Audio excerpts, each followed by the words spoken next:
Hi, my name is Aaron, and I'm an artist and holistic practitioner living in Singapore.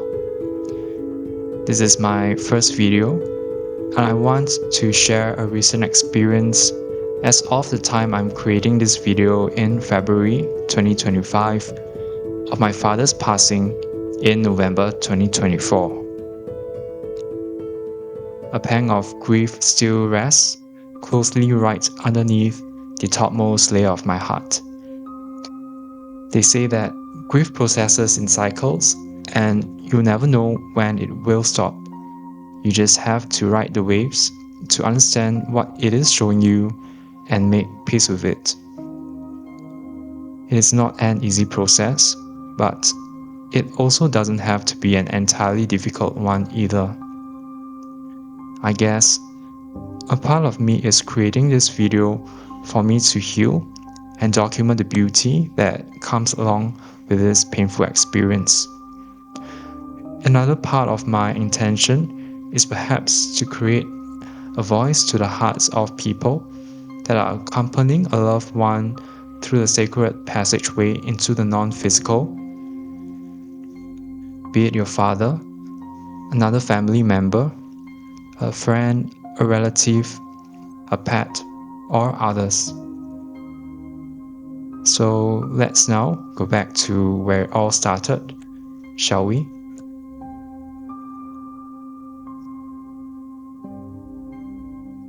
It was on a weekday afternoon where I received a call from the nursing home. The nurse relayed her worries that my father stopped consuming water and food the day before. He was looking weak and was also drooling.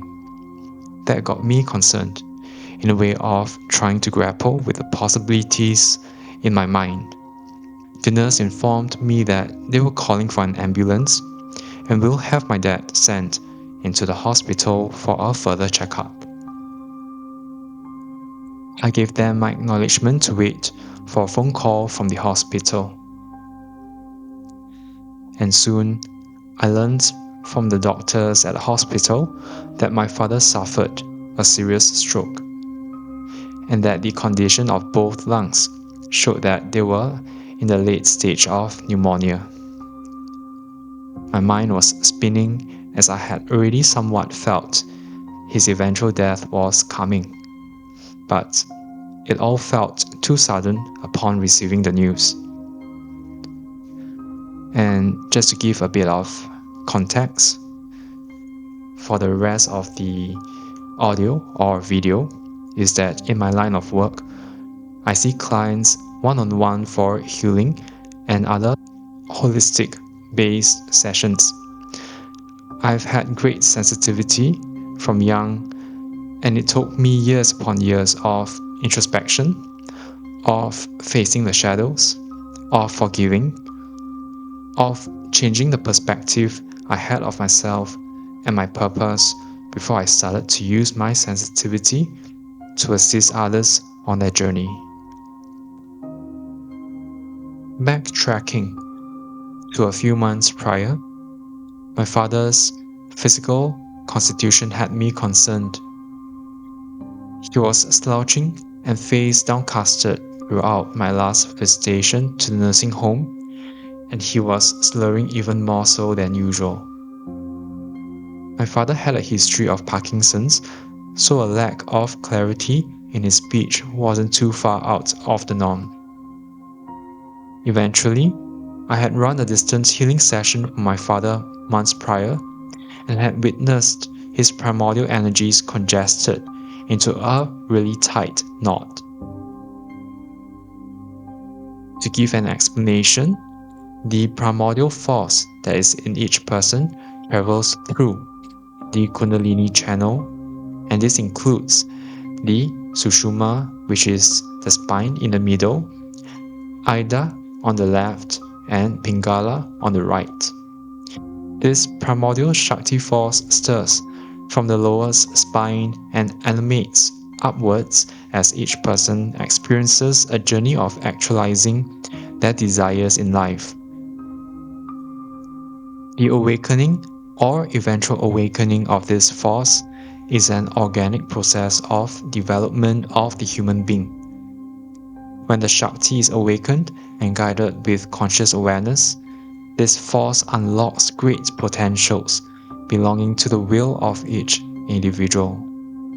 And in my dad's case, somehow the signs were hinting to a near future demise, as by that time my father had already spent decades locking up his desires away in place of being of service to the family. He had already lost the motivation for living, and even more so after my mother's passing about 2.5 years before. The distant healing session highlighted the ongoing energetic depletion due to the survival needs he faced from young. Being the oldest male of a poverty-stricken family, he had to forego his desire and personal aspirations to keep the survival afloat.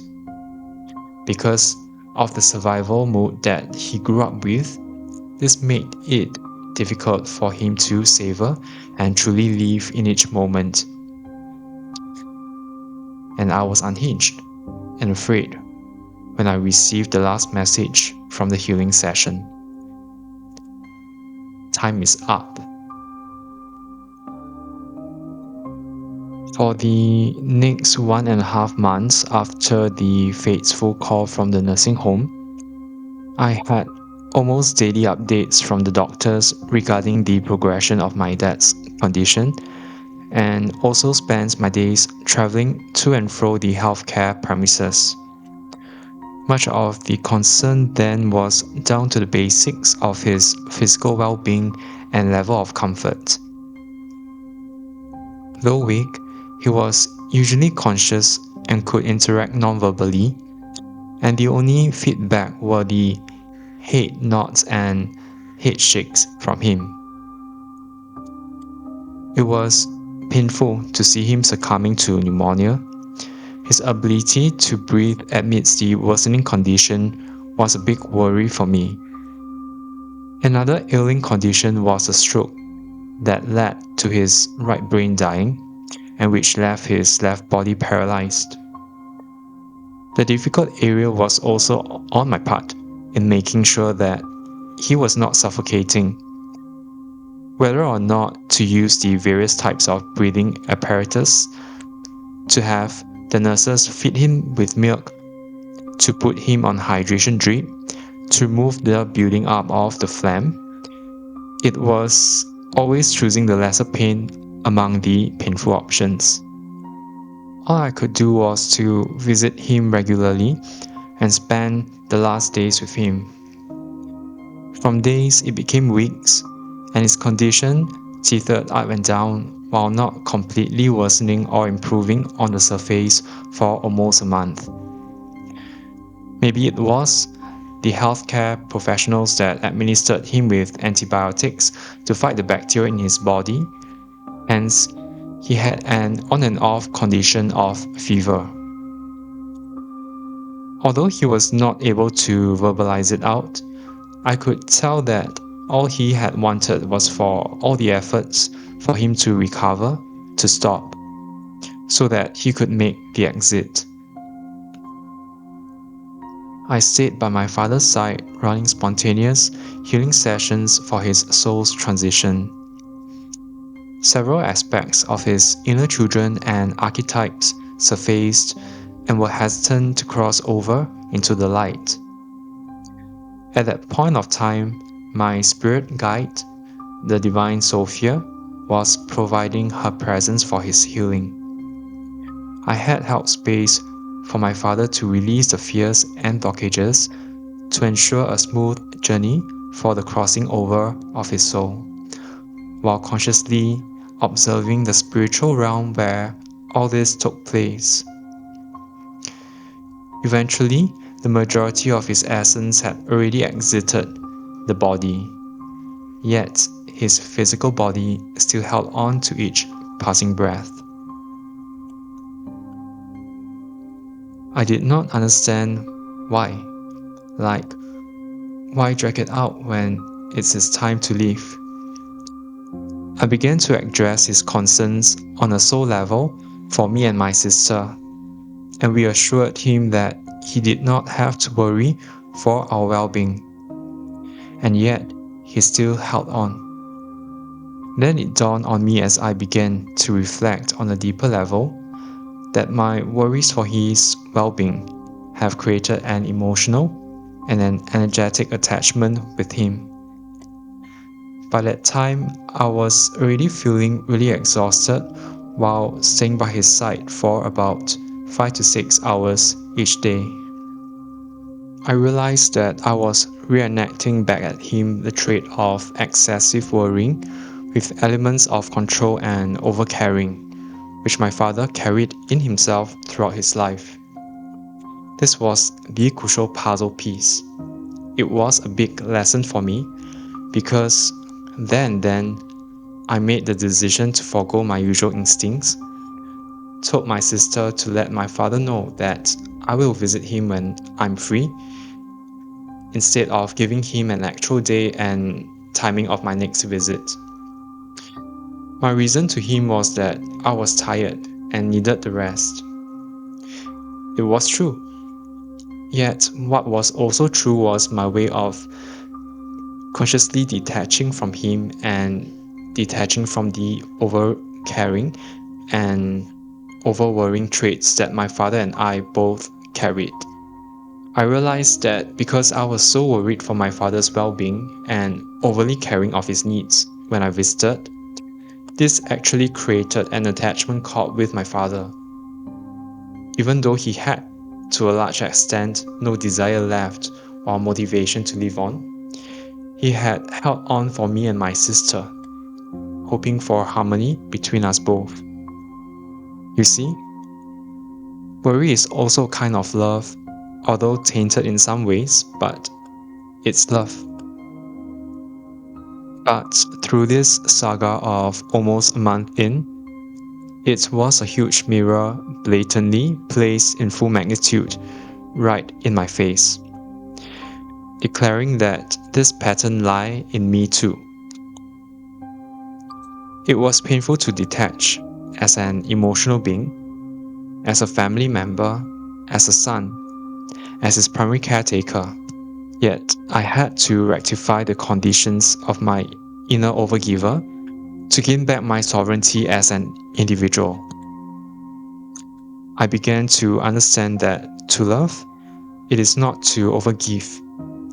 It is to receive the rest that I need that created space for me and my father to be our own individuals. And that him wanting then to cross over wouldn't be hindered by my attachment. I had to restructure my perspective to understand that when I loved myself, I was giving him the space to stop worrying for me and my sister, and that he could love himself enough so that he could do what he really wanted, which was to exit his life then. Because I love myself, I also allowed my father to truly receive the love he needed without underlying fear-based attachments. So from then on, I still visited him regularly, but with shorter hours. Each time before I left for home, I told him that he no longer had to wait for me to return if he was ready to leave. I did not give him the approximate time of visit for the next day that I usually would do so previously, but I just told him that I will visit him when I can. I repeated this on most days before departing from him, and it became palpable that the dynamics between us both became more relaxed. Leading up to a month at the hospital, the doctors decided that the ongoing administering of antibiotics and resulting fever spikes were futile. My father was admitted to a nearby hospice, and he was already fasting for some time to prevent the body secretions from building up in his lungs and internal system. Throughout his stay, his fasting continued as his respiratory condition was worsening. It was to prevent him from suffocating on his own phlegm. My father began losing weight rapidly from his then already skinny stature. It was difficult to witness where his arms became literally mere skin and bones, needless to say for his whole body. Yet his eyes were still open and gazing on his good days. And by that time, I had gone through some emotional upheavals at the hospital, and now it was leading up to a waxing moon season, and I wanted to give my father something from my heart. I recorded an audio clip of me singing the song Forget Me Not by Lucy Silvas and shared it with him on the next day. He was Mandarin speaking and could not understand English words. So before sharing the audio with him, I told him my intention was for him to remember our connection even when we depart physically, because we are still connected as souls. I told him that he could still visit us from time to time when he's free up there, and that our relationship does not just end here. Yet at the same time, I reminded him that it was his time to choose a life of his own, to explore outside the confines of his then already debilitated body. He was reminded that he could now pursue his own adventures and not be afraid to do so. With that, I played the song for him. His eyes suddenly opened big and wide, clearly registering the moment and the essence of the song, my voice, and our heart connection. It assured me that he viscerally connected with the recording, with the familiar voice, my final gift to him. Shortly after, I began breaking down uncontrollably in tears while he continued facing in my direction, aware of it all. I was releasing my attachments with him and perhaps also forgiving him and myself of our imperfect relationship. At the core of our hearts and our being, we truly cared for each other. We just had very different life paths and thus could not fully comprehend the full essence of who we were then in the family. I will continue to pursue my purpose in this incarnation while he was allowed to release the weight from his then incarnation to dive into the fresh start of a new chapter. So thank you if you have listened to this video/audio until this point. If you resonated with this video and want to see more content like this, please like and subscribe. And yeah, to stay tuned because I will be posting the part 2 very soon.